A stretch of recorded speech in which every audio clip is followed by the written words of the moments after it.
নলবাৰী আদালতত গোচৰ চলি থকা প্ৰাৰ্থীক লৈ প্ৰতিক্ৰিয়া। নলবাৰীৰ এগৰাকী পঞ্চায়ত নিৰ্বাচনৰ প্ৰাৰ্থীক লৈ প্ৰতিক্ৰিয়াৰ সৃষ্টি হৈছে।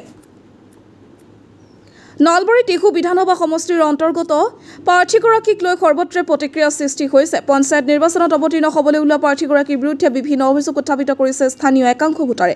টিহু বিধানসভা সমষ্টিৰ 28 নং কানবাৰী বৰধাপ গাঁও পঞ্চায়তৰ 1 নং ৱাৰ্ডৰ প্ৰাৰ্থী জহুৰুদ্দিন আহমেদৰ মনোনয়ন পত্ৰ নাকচৰ দাবী উত্থাপন কৰিছে অঞ্চলটোৰ একাংশ ভোটাৰে। স্থানীয় ভোটাৰসকলৰ অভিযোগ, নলবাৰী মহামান্য আদালতত জহুৰুদ্দিন আহমেদৰ বিৰুদ্ধে চলি আছে গোচৰ। নলবাৰী কাৰ্যবাহী দণ্ডাধীশৰ আদালতত 265 নম্বৰত জহুৰুদ্দিনৰ বিৰুদ্ধে চলি আছে গোচৰ। অভিযোগ অনুসৰি গাঁও পঞ্চায়তখনৰ 1 নং ৱাৰ্ড তথা ভৈৰাঘোল গাঁৱৰ আব্দুল লতিফ নামৰ ব্যক্তিগৰাকীয়ে 2024 চনৰ 26 মেত নলবাৰী আদালতত জহুৰুদ্দিনৰ বিৰুদ্ধে দাখিল কৰিছিল অভিযোগ। ব্যক্তিগৰাকীক ভয় ভাবুকি দেখুওৱাৰ অভিযোগত আদালতত অভিযোগ দাখিল কৰাত কাৰ্যবাহী দণ্ডাধীশৰ আদালতত 265 নম্বৰত জহুৰুদ্দিনৰ বিৰুদ্ধে চলি আছে গোচৰ। আদালতত গোচৰ চলি থকাৰ পিছতো জহুৰুদ্দিন আহমেদে 28 নং কানবাৰী বৰধাপ গাঁও পঞ্চায়তৰ 1 নং ৱাৰ্ডৰ প্ৰাৰ্থী হিচাপে মনোনয়ন পত্ৰ দাখিল কৰাত অঞ্চলটো ব্যাপক প্ৰতিক্ৰিয়াৰ সৃষ্টি হৈছে। তদুপৰি জহুৰুদ্দিনৰ বিৰুদ্ধে বিত্তীয় প্ৰতিষ্ঠানত ঋণ থকাৰ অভিযোগ তুলি জহুৰুদ্দিনে কেনেকৈ ঋণমুক্তৰ প্ৰমাণপত্ৰ নিৰ্বাচনী আয়োগত দাখিল কৰিলে তাক লৈ প্ৰশ্ন উত্থাপন কৰিছে ৱাৰ্ডটোৰ একাংশ ভোটাৰে। স্থানীয় ভোটাৰসকলে এই ক্ষেত্ৰত নলবাৰী জিলা প্ৰশাসনক বিষয়টোৰ ওপৰত তদন্ত কৰি জহুৰুদ্দিন আহমেদৰ মনোনয়ন নাকচ কৰাৰ দাবী জনাইছে। মুকালমৰ পৰা সুৰজিত পাঠকৰ report, North East Frontier news.